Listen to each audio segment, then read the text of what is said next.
What's up, Coach TJ? What's up? Do you still get weird when I call you Coach? Yeah, Yeah. it is weird. It's When I super call you weird. Coach. Yeah. I don't know if I like it. All right. Well, what do you like? Do you like the off season? Do you like the term off season? Do you like the concept of taking a season off? No. Me neither. Not hot. I like a little a mini off season maybe. Oh, are we in the hot or not already? We're Did you already set doing me hot up or here? not. I didn't even give a roadmap. Oh my Should god. I go back? Yeah. Well, can we at least finish talking about off season? All right. Let's warm up on this one. Off season, hot or not? Not. Not. I don't. I mean, there's no real definition of what this thing is, and I don't like things that are poorly defined. Yeah. But what I really dislike, and I think what this is getting at, is when athletes feel they need to take like a month, 2 months, 3 months off, or with like serious time away from running training, because you're going to start to lose fitness, right? Like if you're not able to run at least, honestly, like 4 days a week, it's going to be really hard to adapt, much less like progress in your training. And I think a lot of times, if you feel that you need an off season, what that likely indicates is that you've been doing an inappropriate amount of training that has made you feel burnt out, tired, run down, injured, whatever it is. Yeah. If you feel like you need to take a ton of time away, it probably means you should be working. You should be doing something more strategic in the rest of your on season. Yeah, I agree with that. And wow, you're very warmed up. I'm already ready to go. I actually work. just did 2 hours of podcast before I did this. So Well, that's awesome. I did not. I'm not sure what that's going to do to my brain, just like sitting in here alone and talking to myself professionally. Well, I think that's good for you, honestly. Probably get to learn all sides of yourself. If I wasn't talking into the microphone, I'd be talking at you. So Well, it's good for you. You get a brain break. Keep talking to me, at me about the off season. Well, yeah, not hot. I like the concept of an off season in terms of maybe an athlete has just accomplished their big A race for the year. I mean, you don't even have to have necessarily accomplished that goal, but they've gone for it. Yeah. And now it's time to really embrace those, 5 to 10 or maybe 14 days off of running, depending on the length of that race. And I like to let athletes know, like, all right, here's a little mini off season. Here's our break. But I think, like, in terms of actually what do we want to do during these periods between when we have a big race and then that race has come and gone, and when we are not training for another big race. I prefer the term transition season. Transition season is what we use in our culture. Spoiler alert. And I'll talk about a couple things that I do like, because I don't like the term off season. I do like periodized training, which functions on the premise that stress plus rest equals adaptation. So if your training is any good at all, there should be structured rest built in. There should be a ton of structured rest built in throughout the year. I do like the concept of ebb and flow. You're not going to be, the fittest you've ever been absolutely every single day of the year. That's not realistic. That's not how anything works. So there is always going to be an ebb and a flow. One of the sayings I like to use with my athletes is nothing in nature blooms all year, right? Like I was very fit going into Leadville. It's going to be a hot minute before I feel that exact same way again. But by the time I do, I'll actually be significantly fitter because I'll have taken some time off, then built back. I'll have done some pulses. There will have been some ebb and some flow. And I think that's a much healthier way of looking at training from a holistic perspective, rather this thing of like, oh my gosh, I'm so burnt out, so I need to take an off season. So by the time I need to get back into training, I'm out of shape and I signed up for this race. So now I have to like really hustle and do more training than I need to do. So I get burnt out and the cycle starts over again. That's a binary kind of approach. Like I'm either on or I'm off. Right. I'm like 100% in or I'm not in at all. Yeah. Like I hate when people ask me what I'm training for, because I am training. Yeah. I remember last year, it was not this time, but fast forward a couple months and I was on the wait list for Western States. Yeah. And we had a conversation like, what are you going to do when you finally get in? And it was like, well, if I had waited to train till I finally got in you would have started training on like May 13th. Yeah, 6 weeks before the race, I would have been screwed. Like you started training in November. Right.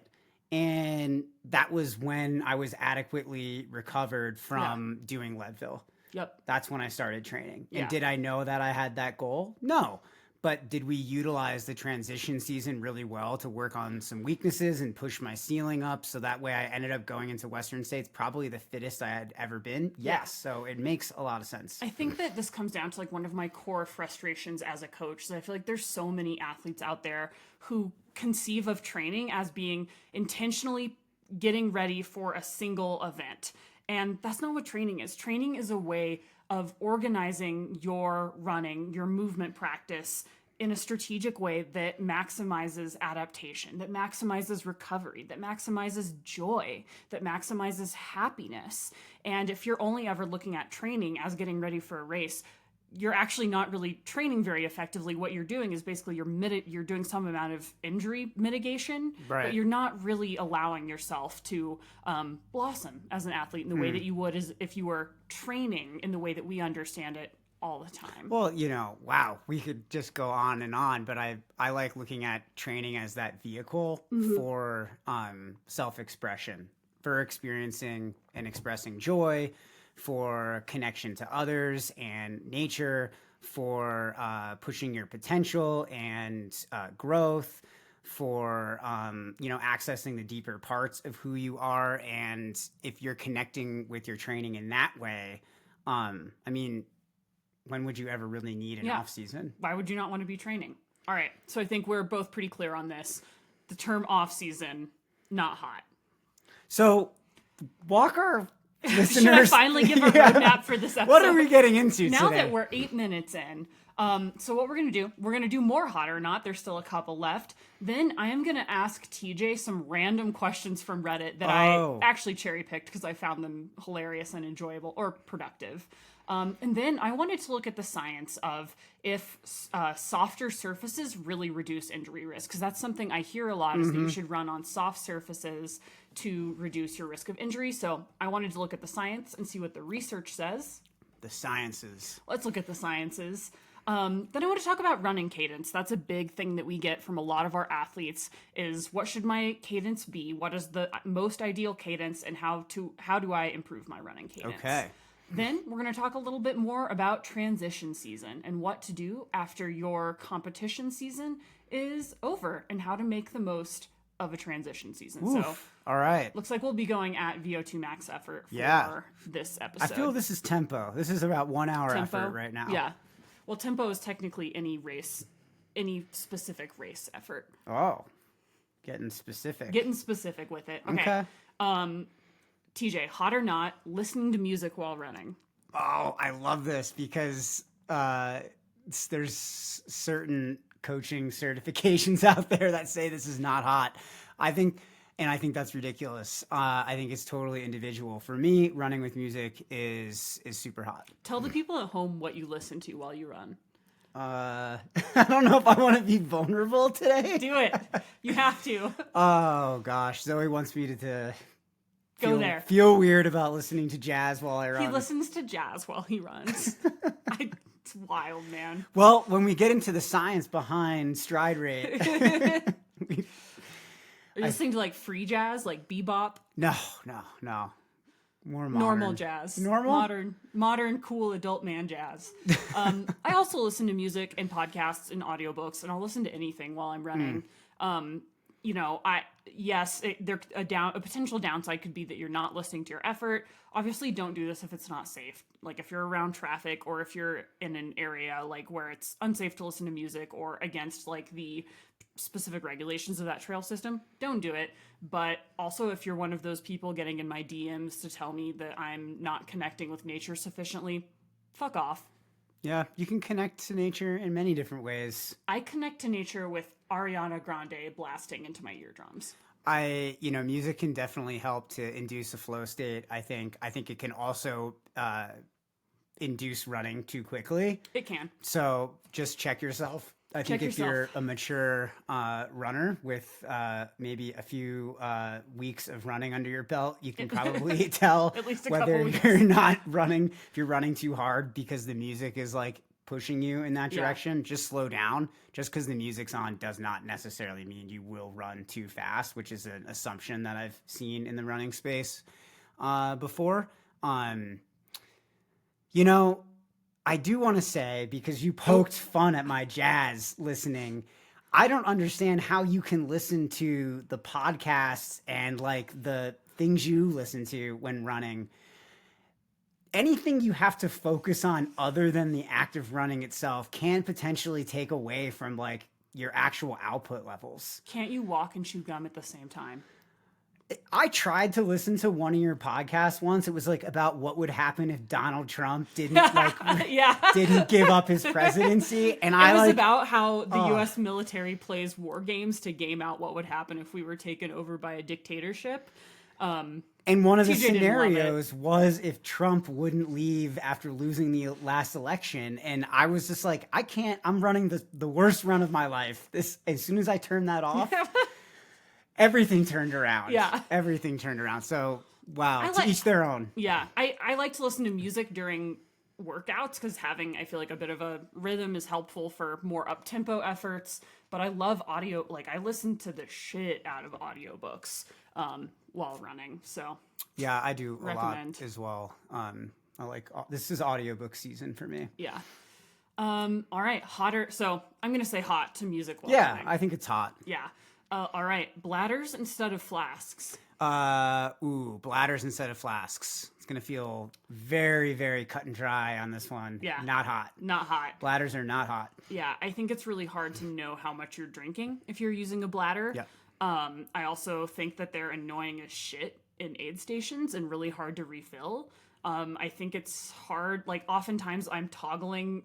Okay, hot take. I like to toggle between a few different electrolyte beverages to make sure that I'm like Folks, hot or not, having multiple different electrolyte at sources. Leadville, I had a full duffel bag of electrolytes. Oh my god! I had my lemonade, and I had like 3 different kinds of limeade, and then I had limeade with carbohydrates, and then I had my horchata, and then I had my coffee. So I just like to have options. Our YouTube people are gonna see you laughing and me shaking my head. So no bladders. I mix it up. Yeah. Know what you're drinking. You know, obviously if you're not able to carry, I mean, you can carry you just bring more flasks. You can carry a lot of flasks. Trust me. I know there's going to be some people that disagree and are upset, but fuck it. I don't like bladders. Yeah. I think they make people slow down, particularly because of their inefficaciousness. That's probably not a word, right? At aid stations. Before we gloss over this and go on to our last hot or not, I do want to say, I think the reasoning that I don't think bladders are hot is because it's very hard to gauge how much you're consuming because you can't actually physically see that liquid disappearing. Like if you have a handheld, like when you're done with it. If you have 2 flasks in the front of your vest, when one flask is done, or you can really gauge how much is left. This is vital because when we're talking about hydration and getting in the right amount of sodium, electrolytes during a race, the standard is to do it by hour. Right. And when we look at how much we're consuming per hour, you need to have a system that supports that. It's 1 flask an hour. It's 2 flasks an hour. Like it's a guess if it's in the back of your pack because you really can't see it. And, I have athletes who have really high fluid loss and sodium loss. And so, they can get fairly good at gauging via how it feels in the back, like how much they've drank. But it's still not focused enough. Yeah. And there's still too much room for error. Rather, like if your fluid loss is 1 liter an hour, that's 2 flasks an hour. I drink the flask on the left. I drink the flask on the right. I drink both of those flasks per hour. I refill them. I repeat. Yeah. And then I know exactly how much I'm getting. So it reduces the risk of making a mistake, which when we're talking about hydration and performance, the two are linked. You want to reduce those mistakes to perform well. Yep. All right. last one, family members as race day crew or pacers. Ooh. Oh, so tough. Can I say it depends? Sure. Are we family technically? Yeah. So hot?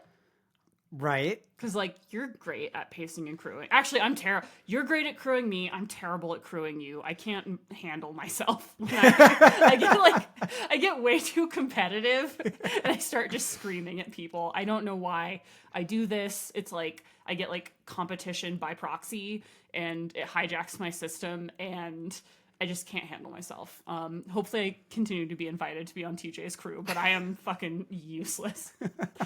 Conversely, TJ, great crew, great pacer. And at Leadville, I actually had my cousin Chris, who's an accomplished marathoner, pace me up and over power line. And we had to do a little bit of coaching up on some of the specifics around some like just ultra running stuff. But he was great. He's an experienced runner, so it's not like a trail runner. And we've done a lot of long days together. And I always think for me, what I'm looking for is someone who I can communicate with, who knows me well, who is going to be able to deliver what I need for that specific leg of pacing. Yeah, and I would say, I feel like if you feel you can be vulnerable with and you can show those family members like kind of those deeper sides of you, you know, like the stuff that maybe you don't want to like word.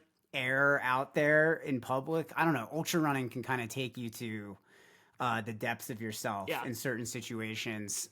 So I would say, yes, family members are hot if you feel safe with them and that you can express yourself, externalize the unfortunate parts of the ultra running experience. If you can do that with them and they don't take it personally, I would say that they're the right people on the crew. Not for everybody, though. Yeah. Family, some people just take it too personally, and you really need to know who those people are. And even within my own family, like, my mom has said she will never watch me race again. I respect that decision. She's seen some shit that no mom would want to see. My dad loves watching me race. He's still, like, a high school volleyball dad. He gets all up in there, and he loves it, and I can't wait to capitalize on that in the future. Yeah. All right, let's go on to our section called Questions from Reddit. So these are questions that I cherry picked from Reddit. If you ever feel down on yourself, you should just go to the Reddit r/ultrarunning and look at the truly fucking wild questions that people are asking. I feel like the most common question is like, I run 15 miles a week. I swim 4 miles a day. I just broke my leg. I have no time to train. I just tested positive for COVID, and I'm running the Bandera 100K tomorrow. Any advice? It's crazy. All of those people should get coaches, even if not us. Work with a professional. And also just take I fully understand the irony of me saying this on the internet, but take all advice that you hear on the internet with a grain of salt.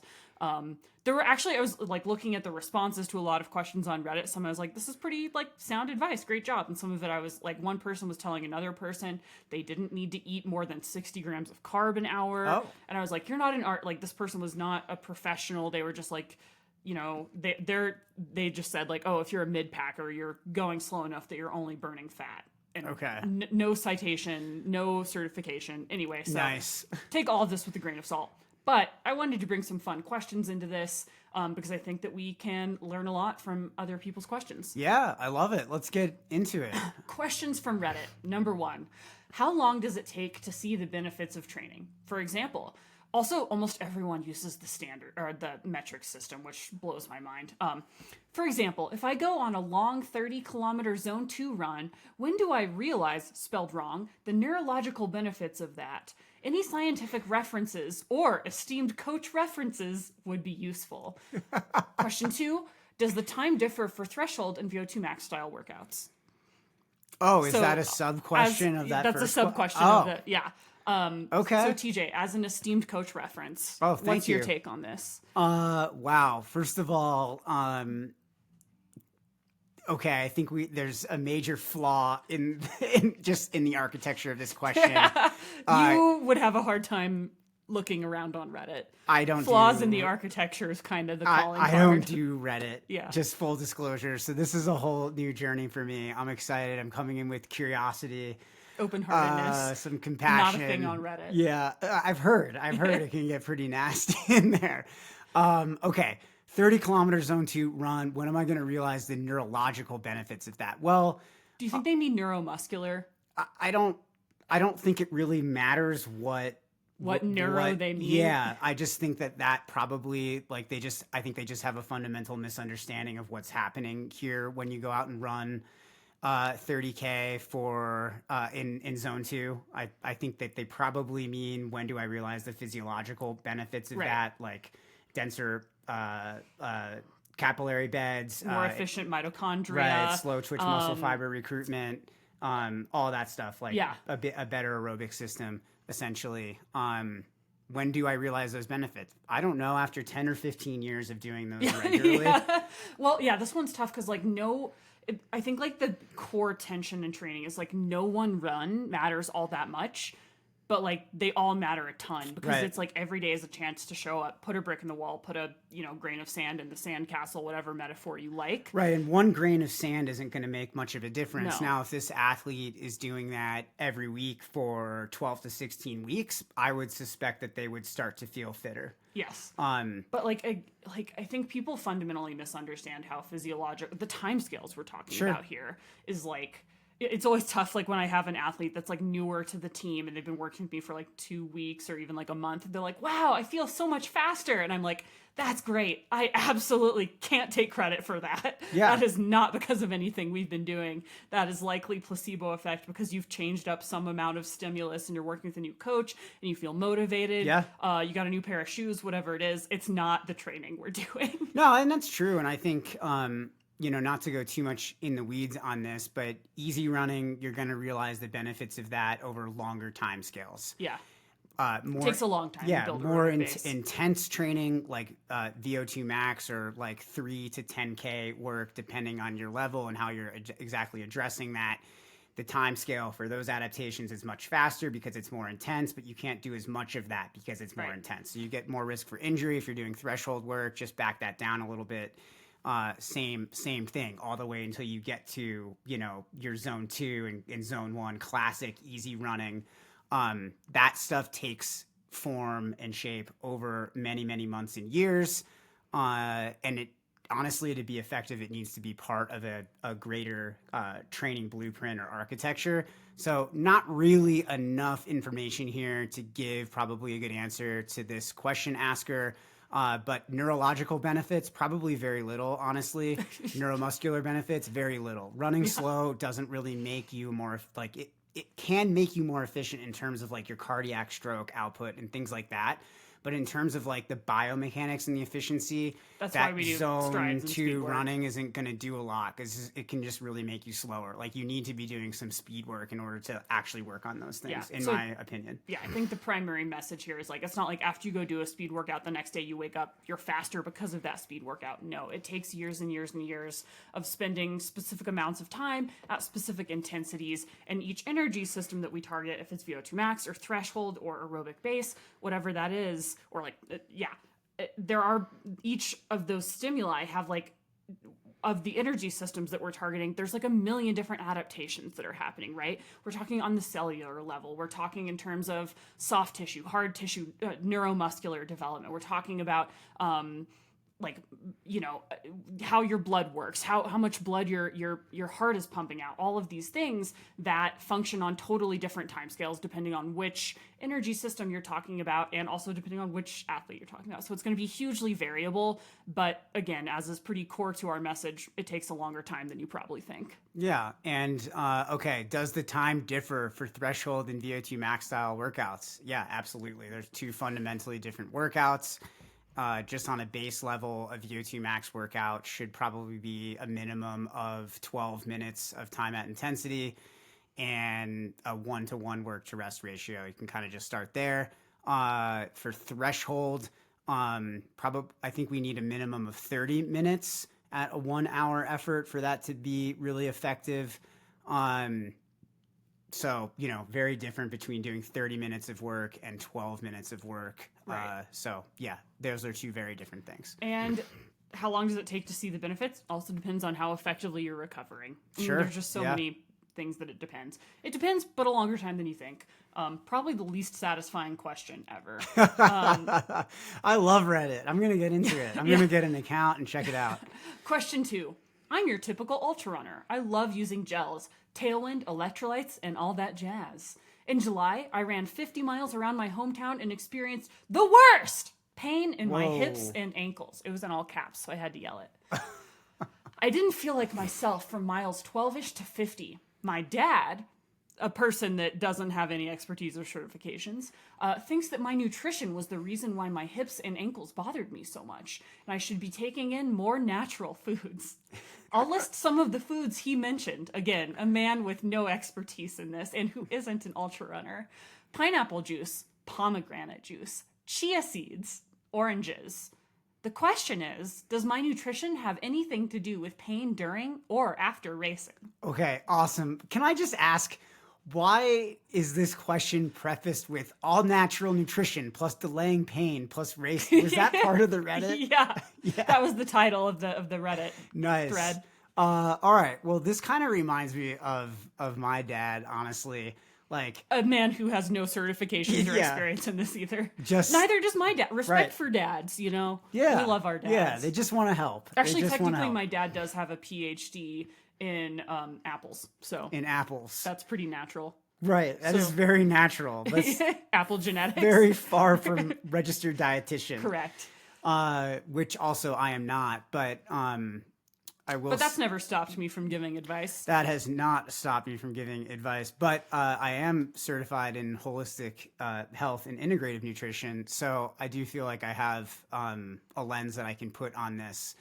Does my nutrition have anything to do with pain during or after racing?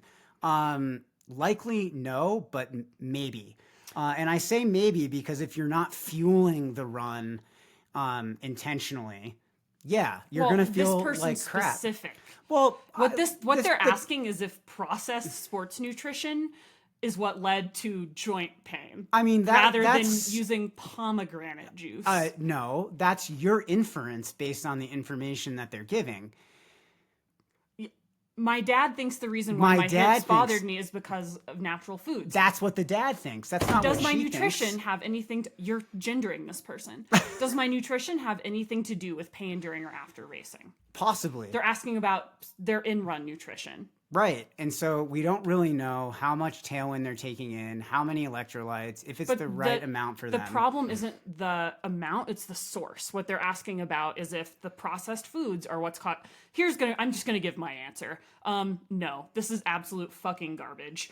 Juices, not appropriate in run fuel. Too much fiber, too much acidity. Yes, there is some carbohydrate. It can be good for carb loading, but not an ideal in run fuel source. Same with oranges. You're going to have the fiber and acid to carbohydrate ratio. Not that ideal. Chia seeds, that's just going to be an expensive trailside shit for you. You're not going to be able to process that protein and use it as energy while running. Also, yes, there is some research that indicates some foods may or may not in different individuals lead to varying degrees of inflammation. However, in terms of acute pain, there is no research to indicate that processed foods lead to acute pain during endurance activity. I did a little bit of Googling on this. I didn't see any research that would, as I sort of supposed, no research that validates this. And I think it falls into this garbage mentality of thinking that natural foods are better while running. Yes, in the context of daily life, we want to focus on high quality, nutritionally dense foods. However, while you're running, you don't need to eat like a fucking cave person. We have the technology. What you need to be focused on is what works for you as an individual. And if you're experiencing pain while racing, unlikely it's because you're not eating enough chia while running. Reading this, I'm just like, this could be, it sounds like this person's running on the pavement. Running 50 miles hurts. Like if you're having joint issues, it could be inappropriate training. There could be a lot of reasons that your joints hurt, but it is so unlikely to be because you're taking in tailwind. Right, but I'm just going to go and put my opinion and stamp on this. I appreciate what you're saying, and I don't think you're wrong. We don't really know what the relationship is, this person with their dad. and whether or not that they're actually taking advice of the dad, because they're using Tailwind electrolytes, but we don't know how much. You're going to feel like garbage in your race if you're not taking in enough of those things. Yeah. So likely it's not enough processed foods. Right. I mean, I don't see this being a I guess that's the context of this question, is wondering if processed foods because I read the whole thread. I read through everything. So I'm bringing in a little additional information. It's juxtaposing processed sports nutrition with fucking fruit salad on the trail. Yeah, I mean, we all know that, eating natural food while racing is probably going to cause also, issues like GI distress. Natural is a term that has no meaning. Sure. Like real food options would be maybe a better word to use there. But I think likely with this person, if they were my athlete, it's how much Tailwind were you taking in, how many grams of carbohydrate an hour, how many milligrams of sodium, how many ounces of fluid an hour. Right. Did those things meet your needs? No, they did not. Okay, that's likely why you felt bad from 12 miles on, because we all know after 90 minutes in a run, we're not carrying enough glycogen stored in the body in order to, have the energy to run, for multiple hours. A 50 miler, it's going to take most people, I don't know, at least 8 hours probably or more. So were you actually getting in the amount of carbohydrate that you needed? The answer here is probably this person is asking the wrong questions. Yeah. They're wondering if, the processed nature of their food is the source of the pain, rather than inquiring, they didn't even list how much they were taking in. So, that to me shows a lack of curiosity around a really key point here. So I guess my takeaways would be, A, don't take advice from people who don't know what the fuck they're talking about, respectfully. Secondarily, fuel with what works for you, right? If you're able to, if fucking avocado slices work for you, rock on, you do you. However, we know that simple carbohydrate, maybe a 2-to-1 ratio of glucose to fructose is going to be most ideal. However you want to get that in while limiting protein, limiting fiber, limiting fat, that's up to you. I think sports nutrition can be a great way of doing that. I say this as someone who also uses a lot of liquid fuel and whole food options while I race, when that's what I need to do. You want to have flexibility in your fueling plan, but what you don't want to do is stigmatize things that work for people. That's my 10 cents. I mean, I don't know if that's what's really happening here. That's exactly what's happening here. I don't see that. I see somebody who, is maybe really kind of confused and is trying to find out what is going to work best for them. It's asserting that, no, the dad is asserting that. Yeah. And she's like, my dad's telling me this. We don't know the gender of this person, so stop calling it a woman. We don't know. Whatever. It could be a dude. It doesn't matter. What I read it as a dude. When I hear someone who's putting out dumb shit about running on the internet, I immediately think it's a guy. I mean, whatever. It can be whomever. But obviously the dad is influencing them to go out and, try to find some answers. Probably Reddit isn't really the place, because I'm guessing... Actually, this is a huge assumption. Thankfully, reading the thread, everyone was like, don't listen to your dad. Listen to a registered dietitian nutritionist. That's so surprising, but great There was a lot of really great advice about, hey, the foods that work for you, whatever. But, there is no link between consuming processed foods during endurance events and joint inflammation. Just doesn't exist. So no, it doesn't. Again, your joints are going to be inflamed for plenty of other reasons. You're running 50 miles. So to suggest that it was the fucking tailwind that did that, you're just looking in all the wrong places. Well, yeah. All right. Speaking of joint pain, this is something that I hear a lot from actually even really experienced people in the running space. But do softer running surfaces really reduce injury? Is this something you hear a lot? All the time. Yeah. I hear it more, again, in the terms of an assumption. Mm-hmm. I'm feeling sore because I'm running too much on the roads. Yes. Yeah. I always have athletes say, I can't run on the roads. It makes me too sore. So I wanted to actually dig into what the science says. Are there high quality studies that exist here? What does the research indicate? Because a lot of people have the belief that harder running surfaces are linked to injury and soreness. So I wanted to dig into the research. And what I found this was rooted in is after running became a popular sport in the early 1970s, it wasn't that long before an association was made between running volume and running related injuries. Soon after, harder running surfaces also became correlated with injury, anecdotally. Why? The science behind this seems simple, right? When you stride forward and land on your outstretched foot, the force coming down on your foot and leg is many times your body weight, which must be absorbed somewhere, right? If the running surface is hard, like pavement, then there is no give and all the force must be absorbed by your muscles, tendons, ligaments, bones, your body. Alternatively, on softer running surfaces, it's hypothesized, like a dirt path, alleviate this impact so that less force needs to be absorbed by your leg. This is the hypothesis. So, one of the studies I looked at wanted to observe how does leg stiffness change on different running surfaces as a proxy for that absorption of forces. So a paper in the Journal of Biomechanics looked at how runners adapt their stride when they transition from one type of surface to another. So they looked at the stiffness of the runner's legs, which is directly correlated with impact absorption. The stiffer the legs, the less they can absorb force. And this study showed that when runners transitioned from a softer surface, dirt path, to a harder surface, they actually decreased the stiffness in their legs by 25%. So when running on a softer surface, runners had more muscle tension and a stiffer leg, which runs counter to what people might believe intuitively. No, but doesn't that make actually intuitive sense? Because when you're on a softer surface, you need to be stiffer because there's stabilization that has to take place. Well, sure. So let's look at why that happens.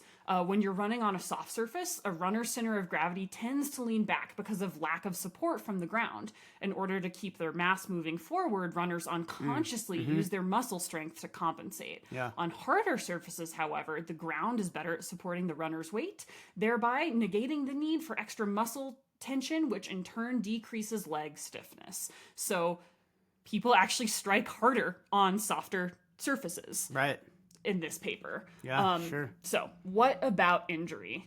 Researchers hypothesized that when running on softer surfaces, the leg stiffness needed for balance and propulsion would put more stress on all structures of the limb rather than when you run on a harder surface. Additionally, as noted above, the stiffer limb actually has way less ability to absorb impact than does the relaxed leg. Therefore, all of that impact from the softer surface would be offset by the stiffer leg, also increasing the likelihood of injury. And this is a really fascinating hypothesis because if true, it would really change our understanding of running injuries and how to treat and heal them. There was another study that was mentioned in this first study that measured the acceleration of the shin bone specifically in runners running the same pace on different surfaces. And it concluded that there was actually a higher acceleration detected on softer surfaces than harder runs, which again would suggest a higher risk of injury on softer surfaces. It wasn't like necessary. It didn't say like softer surfaces definitely equal injury, by the way. So let's take a step back and think about what this actually means for the real world. Caveat, these studies are imperfect, not perfectly designed, not huge sample sizes, and they don't, account for all the variables that could be at play. So I would say that means there isn't any clear evidence, but I would say that means there still isn't any clear evidence that directly supports the belief that soft surfaces lead to less injury. So while I don't think we can make any like definite hard and fast conclusions about running surfaces and injury, I do think that it's worthwhile to consider where leg soreness and muscle fatigue are coming from. So maybe running on a harder surface might serve you better than a softer one in some conditions, especially if you're particularly fatigued or sore from a long, high-intensity effort. I think the thing here that I actually see in practice and why people conflate injury on hard versus soft surface is because of foot strike variability, right? Which obviously wasn't really studied in the studies you're citing here, but I think is the thing that I see in practice as the most important element to this. Softer surfaces, usually that involves just enough difference in the surface of the terrain that there's foot strike variability happening. So you're not striking the same way every single time, repeating the same patterns every single time. So even if you're just running on a gravel path, because that surface is a little less like you're mentioning, like it's not as hard, it's a little softer, that's going to change the way your foot lands a little bit each time. Now extrapolate that out to a more technical trail, a run in the mountains, no foot strike follows the same pattern every single time. So I think where people really start to create this association with like, I'm running on a hard surface, I'm getting injured, it's likely because there's something actually going on. It could be in their biomechanics. And likely it's not really in the biomechanics. It's probably somewhere in the chain where something just isn't working the way it's supposed to. So there's overcompensation happening. And because the same motion is repeated over and over, the same foot strike happens over and over, that thing becomes an overuse injury. Yeah. And it's less likely, it can happen on trail for sure, but it's less likely, it can happen on soft surface for sure, but it's less likely because your stride is changing all the time based on what's happening, you know, in the environment, which is then, okay, my glute's firing here, but now my lower leg's picking up the slack. My glute fired again, now my low, you know, so it's not just like all one thing over and over again. That's what I see most in coaching. Yeah, I'll also say this makes me think of studies that have shown that there's no correlation between shoe stiffness and injury propensity. So, I mean, I love my Max cushion shoes. I love a nice, soft, cushy shoe. There's just no evidence, and that's just a preference I have, but there's fascinatingly, there's no existing evidence that shows that softer shoes correlate to a lower risk of injury or that firmer shoes correlate to a higher risk of injury. Yeah, I haven't seen that either. Again, like what's comfortable for you, the athlete, I think is the most important thing for reducing risk of injury. What feels good to you is important, but I would say like definitely my takeaway from the study would be like, don't think that running on softer surfaces is going to be a cure-all or a preventative. And I don't think that it's appropriate to use it as an excuse to not run on roads. Yeah, it's good to mix things up, I think, and have a balanced approach and be careful about what your belief systems are around these things. It can easily become a self-fulfilling prophecy. Yep. Speaking of self-fulfilling prophecy, running cadence. How much should I be thinking about it and how can you improve it? Such a good question. Is this so a Reddit much. question? No, this is just something that I get from a lot of athletes and wanted to talk about. Well, I don't think athletes should be spending a tremendous amount of time focusing on this. Great. I think it's a distraction. Let's go on to transition season. So, well, I do think it merits some amount of time because it is a question that we get a lot. Yeah. And again, absolutely. It's something I feel like athletes can get really hung up on, and I don't want athletes to become obsessed or hung up on it, but it is something we want to occasionally think about, particularly as we work on developing speed and more efficient biomechanics. The one thing I want everyone to avoid is like anytime you see an influencer, an article, a coach touting that 180 steps per minute is the best or the correct cadence, that's not a thing. Yeah. This actually came from the 1984 Olympics where a famous coach, Jack Daniels of the Jack Daniels method, counted the strides of all of his elite distance runners, and of the 46 he studied, only one was under 180 steps per minute. Coach Daniels further noticed that in his 20 years of coaching college students, not one was over 180 steps per minute. Oh, that's interesting. Yeah. So unfortunately, this information really gets taken out of context and misquoted and sort of extrapolated to all runners should be at exactly 180 steps per minute. Not true. Not a thing. It really depends on your body, how long your legs are, a lot of different factors. And each runner has a cadence that's going to be best for them.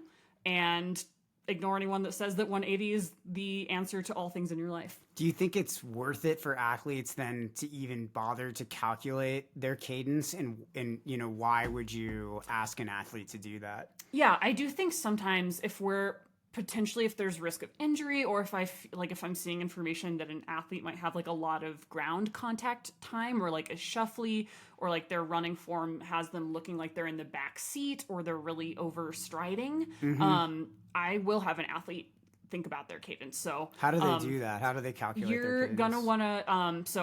You're gonna want to record your current cadence using a few simple cues around your stride length and form, and you can increase your cadence once you have that information. So what I want athletes to do is count the number of times that their left foot hits the ground in 30 seconds. Then double that to get the total for 60 seconds, then double that again to get the total for both feet. A lot of watches have the ability to measure your running cadence. I'm always a little on how accurate those can be.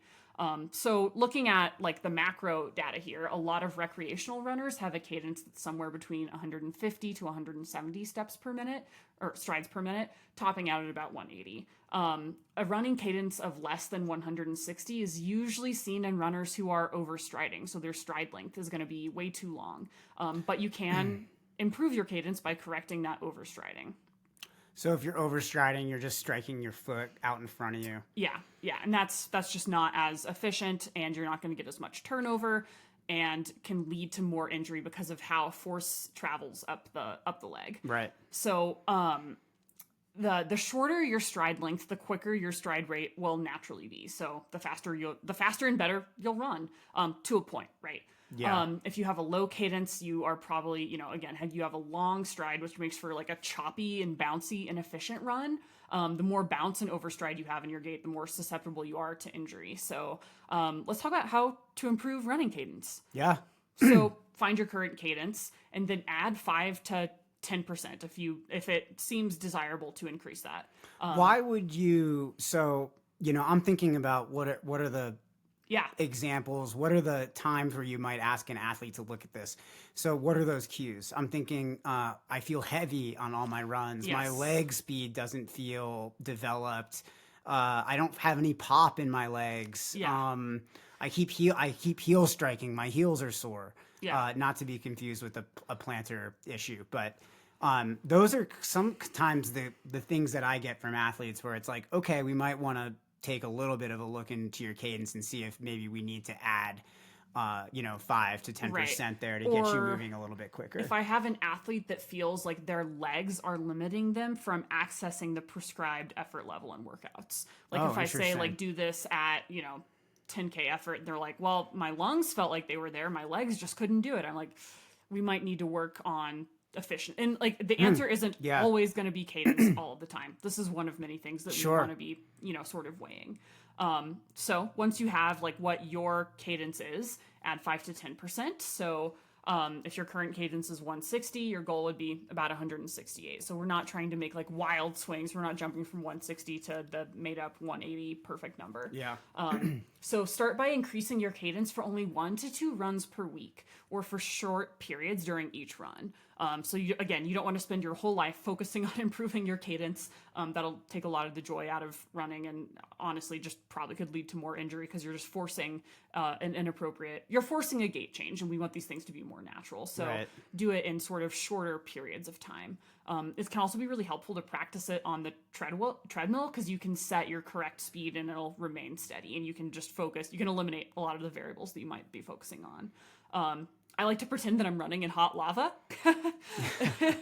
and that I have little hamster feet, and those are the cues that help me. I feel like hamster wheeling is a great visual for people. Yes, because you get a nice forward lean in a hamster wheel. Especially for going uphill too, where again, like I see a lot of people, their cadence really drops when they start going uphill, and then their effort climbs and they have trouble, maintaining the right RPE. And they just need to like gear down and go into like a bunch of like little kind of hamster style steps to get, to maintain their effort better, rather than doing the Walmsley, which is like this long kind of bounding stride. Again, proof that crazy strides out in the wild can work for folks. No, and I think that's a big reason why, like, yes, this information is important.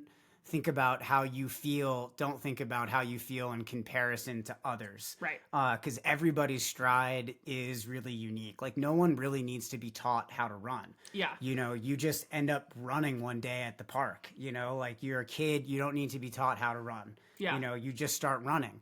And so every individual has biomechanics that are unique to them and a gait that is unique to them. So, look at Walmsley versus Courtney. Yeah. Like Walmsley has this bounding stride, a lot of knee drive. Courtney has like no knee drive. She has a power shuffle. Right. And it's like, two really different strides, but both equally successful athletes. And so if you try to like overcorrect something too much, it can actually mess with a lot of these systems.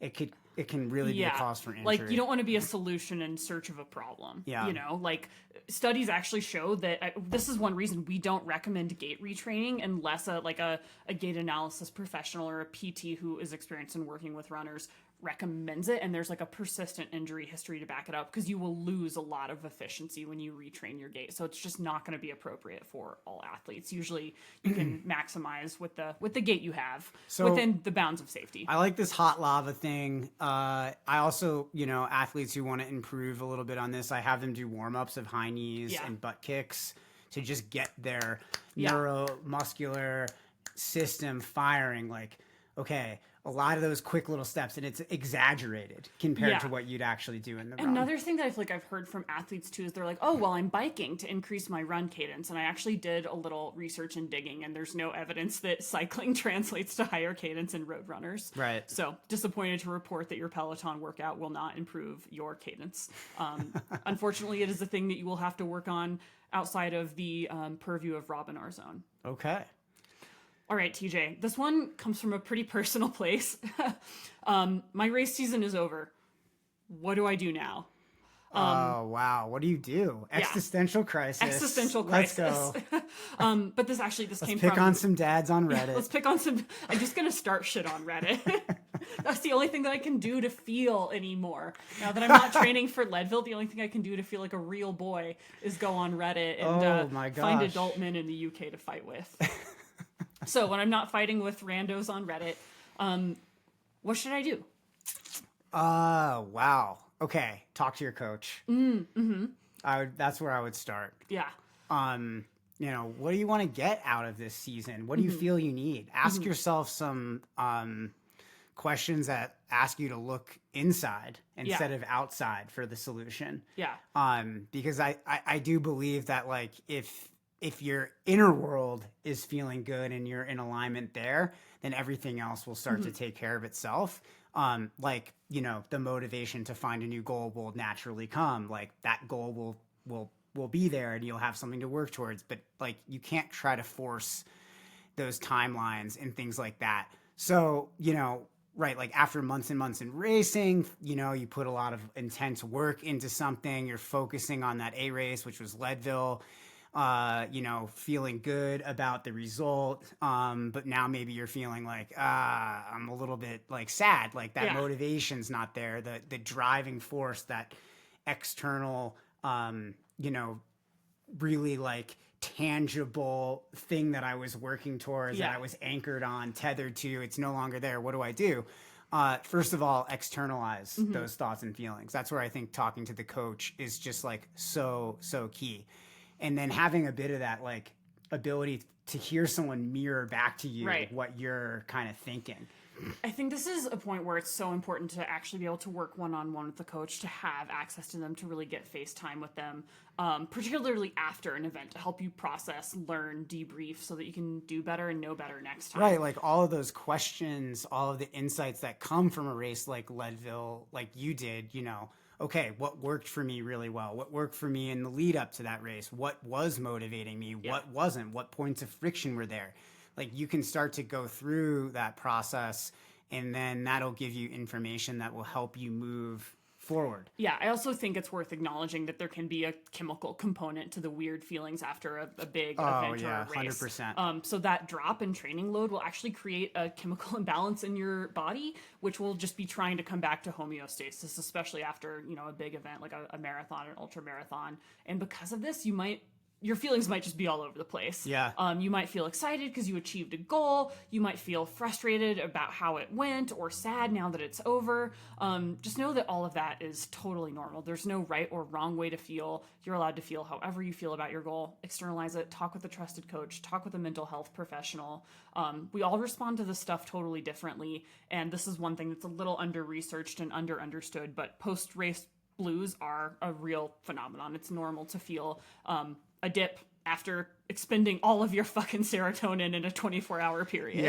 Yeah, totally, right? Like, it's normal. And I think also, I just want to say, normalizing the myriad of feelings and emotions that come up in the days, weeks, and sometimes for athletes, months after finishing that big goal for the season, and trying to just hold a curious and non-judgmental space towards that. Because it's unlikely you're going to experience just one thing. I'm just sad, Right. you know, or I'm just frustrated I didn't accomplish all that I wanted to. Like, usually there's going to be multiple things in there. And if you judge, you're going to shut down that creative process that can happen, where you start to take pieces of that information and use that to move forward in a meaningful way. The judgment just kills that. Yeah. I shouldn't be feeling this way. I should be training harder already. I should already know what goal I have for 2025. I should, you know, already be, you know, like X, Y, and Z, you know, all of that is just a real lack of acceptance to the situation, and that comes from judgment. And those things will prolong your transition period and make take what can be a really important and like joyous time of the year, a generative time, right? For sure. Yeah, and make it like restorative, right? And make it into something that's like really mentally and emotionally difficult. All right, so after I've talked with my coach, what do I do next? I think we want to embrace rest and recovery. Oh, but that's hard. I don't like it. Yeah. And it's normal to have feelings around that. And I think for a lot of people, there's like almost like an internal dilemma that happens, where one part is like, okay, I need this rest because like I gave so much to that race, and like I know what that did to me all the way down to a cellular level. Like that was exhausting mentally and emotionally. And another part that's like, but if you don't keep working, you're going to lose all that. Or if you don't keep working, you're not enough of an athlete. Or, you know, if you don't keep working, your Strava is not going to look the way you want it to look. What will people think? You know, and there's like a lot of that internal chatter, and all of that is normal because all of those parts are kind of there to keep you on track with the things that, you know, in your higher self or whatever however you want to describe that, is like what I want to do as an athlete. I know that the work will help me get to where I want to go. It'll help me accomplish my goals. But I also equally know that the rest and being in a rest state is going to help me adapt and be able to move forward. The worst thing you can do after a big season and finishing that goal is to rush back into the training process and then not really respect the recovery and have a hangover, a fatigue hangover that you carry forth all into everything that's coming up next. And then it's going to inhibit your ability to adapt and to grow. And I think that internal back and forth for a lot of folks, especially early on in the journey, for folks who are like, I'm really committed to this, I want to do this, that starts to happen. And only with kind of time and experience can you start to really trust kind of yourself. And that's where, again, like having that coach to be like, no, you're not going to go do, you know, a 20-mile run this weekend. Like, that's not acceptable. Like, you need to just do 2 hours. Or, you know, like to help explain the reason why like that rest and recovery is important, so you can process that for yourself and use that in your own internal dialogue around these things, so you can shore up that trust that you're making the best decision possible. I don't know. What do you think about that? Yeah, I think it's important to really like yes, the physical rest is so important. There's a huge physical component, obviously, but also it's not just about the physical recovery. You really need to let your brain recover as well. I think it can be good to let go of like super rigid training schedules. That doesn't mean stop training. It just means like hold things even a little bit lightlier. Like when I was recovering from Leadville, I didn't strength train for a little bit. I was just vibing. I was just running on vibes, you know, running easy, sometimes intentionally not doing what was in my training plan because that's on my growth edge. Kind of weird to admit that here, but like I am very coachable. If my coach tells me to do something, I'm going to fucking do it. So occasionally I think it's healthy for me to be like, actually, this feels better for me today, so I'm going to do that.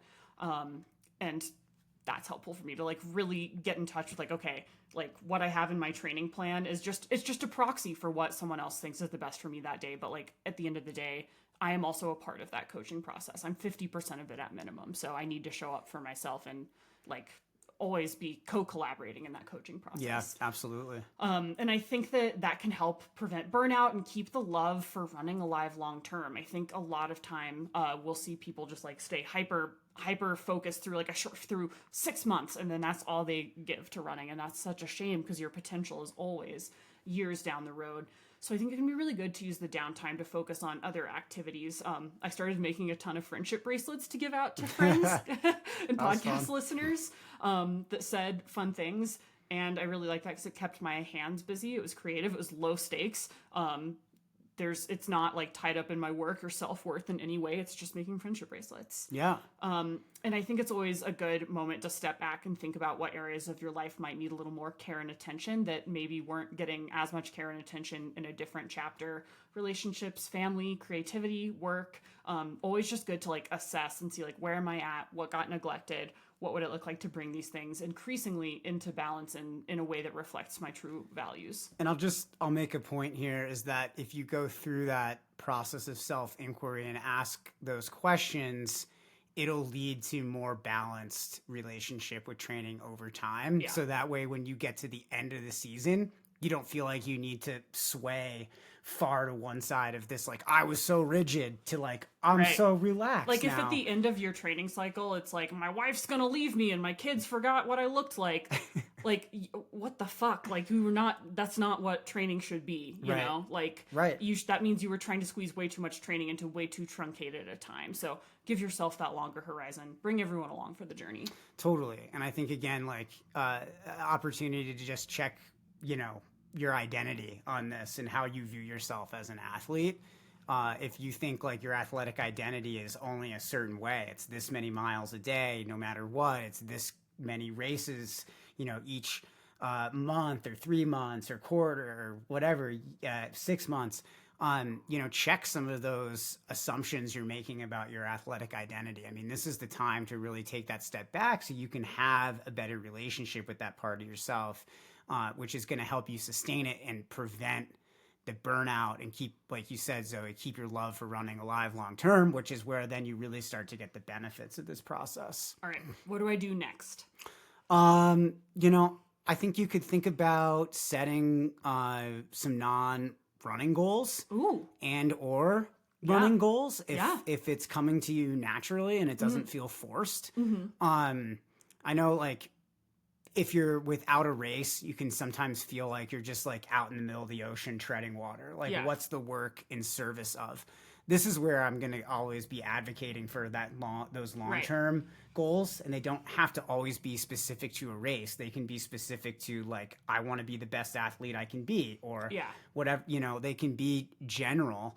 Because you haven't clicked a button on ultra sign up doesn't make your training like not productive for the long term, right? That's exactly right. I always, whether or not I'm signed up for fucking anything, I always view my training as like, I'm already getting ready for the next time I get to run Leadville. Right. I'm already getting ready for when my name gets called to go run Western States. Like, I'm already training for these goals that technically, that don't exist yet on my ultra sign up, but I know that when like the time comes, I want to be as ready as possible.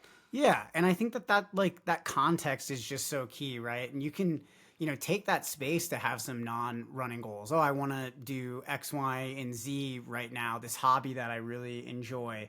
Let me put some energy into that, take a little pressure off of my, need to be performing as a runner every single day.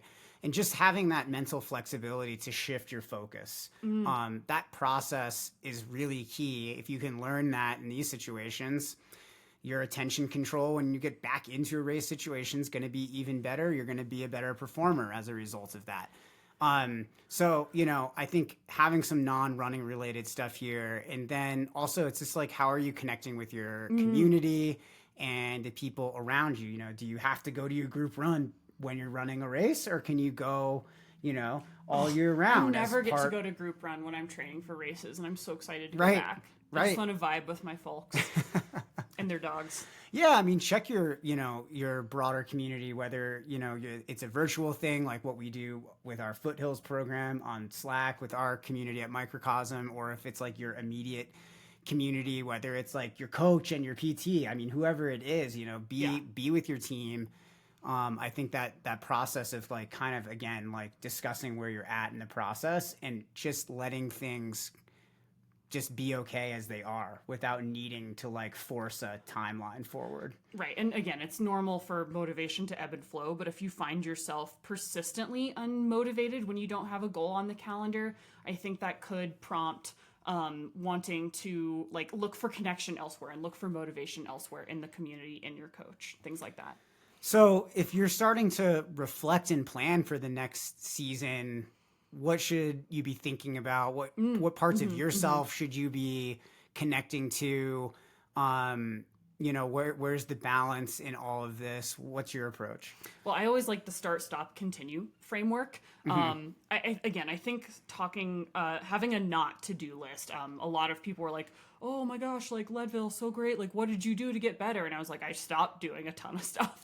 Right. I mean, I thought that was one of the most important insights that I've ever heard you come up with about yourself that is immediately transferable to every coaching client you have, to everybody in our community, anybody you come across. It's like everybody thinks, I need to add, do more. And it's just like, wow, to a certain point, like more is not necessarily better. More is like overload. More can be overwhelm. More can be unproductive training stress, etc. Yeah. When I was talking to our friend John Levitt of For the Long Run about this, he was like, the phrase I use is, does this make the boat go faster? Right. Nice. And like anything that doesn't make the boat go faster, that isn't ruthlessly in alignment with what your objective is, don't add it just because it meets an emotional need of like, I need to feel a certain way, or like I need to feel like an athlete, so I need to do CrossFit, or like I need to lift heavy. If those things make the boat go faster, great, get them on the calendar. But you have to be absolutely ruthless and strategic, because you cannot continue to just do more. Everything will become a distraction. It will start to detract from the real work. So that's why I think that having the stop component and building a not to-do list and thinking about what didn't work, what are we going to do less of next time, is so important. And then that makes space for like, is there anything we want to add? What do we want to start doing? Where can we bring more intention? Where can we bring more focus? And then continue. Let's validate what has gone well, and let's celebrate the things that are working and what you've achieved. Yeah. So when athletes start to have like an idea of some things that they want to do, obviously we talked about goal setting here a couple weeks ago, and have a good kind of like litmus test for that athletes can go to. But I think, checking those goals with your why is probably like a great place to start, and kind of peeling back those layers on your deeper self. Like, why does this goal matter to me? Would I do this if I couldn't tell anybody about it? I'm about to commit, another year to my training. Is it just about this, the extrinsic value in this experience, or is it about something so much more than that? My have the privilege of working with hundreds and hundreds of athletes at this point, I can tell you the ones that stick this out long enough. Motivated by Strava? No. Instagram? No. Reddit? No. Yeah. Sorry, especially not Reddit. They're really motivated by wanting to grow and that growth mindset. And there's other reasoning behind it too, but that and a connection to who they want to be long-term, and a long-term vision for themselves as an athlete. Those are the two drivers that I see like top of the list for folks who, have been working with me for 3+ years. And they've accomplished a ton as a result of that. Yeah, I think it's so important to approach everything with that growth mindset, and analyzing like there is no failure if you're able to learn from it. Right? Like any mistake, any like falling short of any goal is an amazing opportunity to learn better, to do better next time. And then you got to celebrate what did work. Talk about what happens when things fall into place. I think sometimes it can be easy to take that process for granted, but when things go off track, knowing what you did to reach prior goals can help you sort of like right the ship and get back on track. And I think it's really important to have a practice of continually identifying what keeps the flow going. Yeah, and I think inversely, the same thing goes with any goals for the year that you weren't able to accomplish, or any areas where you fell short. I mean, when you're thinking about what you want to do next year, what you did and what you didn't do are going to influence that very naturally, right? So there's this like reflection process that has to take place where you're evaluating, but not critically, not with judgment. You're just thinking about like, okay, what did go wrong? What were the points of friction that kind of stopped me from reaching this goal? Was it physiological? Was it my training? Was it consistency? Was it life's happenings? Was it stress in a certain area? Was it my mental game was off? My beliefs weren't in support of what I wanted to go for. Whatever it is, those answers they are going to uncover things that you're going to want to work on and start addressing, once you have worked through the transition season and are starting to feel like that motivation to go deep again, that motivation to go back in the pain cave. When those things come back, you already have some insights and understandings and things to work on. Right. So, I think that that's really important. And then after all of this healthy processing, I think then we can really start to think about what goals are for next season. So this is the last thing I talk about with athletes in our season review process, which is what's next and why. Again, when we're mapping out these future goals, it's so important for it to be grounded in the why. And it's critical for both the coach and the athlete to understand why each goal is being chosen. It's never enough to understand the why behind last year's goals. You need to be able to evolve it and evolve your understanding of the athlete's why, even if it's the same or a similar event that you're trying to pursue again in the upcoming year. Yeah, I like that idea of like just a why that continues to evolve. Yes, it should. It should be something athletes continually revisit and update. Well, awesome. Great. Woohoo. Yeah. Over an hour of talking about running. Oh, it's your favorite thing to do. All right, guys. Well, if you have a question for a future call, we'd love to hear from you. microcosmcoaching@gmail.com. And you can also check us out on the internet at microcosm-coaching.com. And we're on Instagram at Microcosm Coaching. That's right. We're on Instagram. We are. All right. Have a good one. Okay. Fun for the whole family. Ooh. Oh. I'm not sure if that's... Stop it. What's going on here?